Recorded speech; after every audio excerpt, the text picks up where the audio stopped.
So దానికని చెప్పి పాలు ఇంకా పెరుగు తీసుకుంటారు. It షిల్ not lead to dysentery.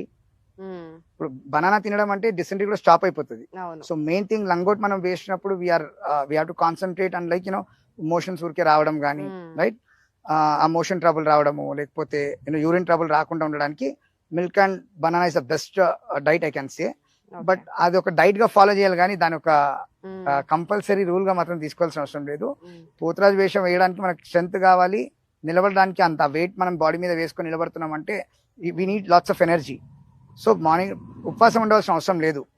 ఏ టైంకి ఆ టైం తిని కరెక్ట్గా వాళ్ళు రెస్ట్ తీసుకొని డ్యూరింగ్ ద పోతురాజు ఆ వేషధారం వేసి ఒక హాఫ్ అన్ అవర్ 45 minutes బిఫోర్గా ఆ మిల్క్ అండ్ బనానా తినేసిపోతే వాళ్ళకి స్ట్రెంత్ కేపబిలిటీ ఆపుతుంది అని చెప్పి ఒక నమ్మకం. రైట్ రైట్ అండి.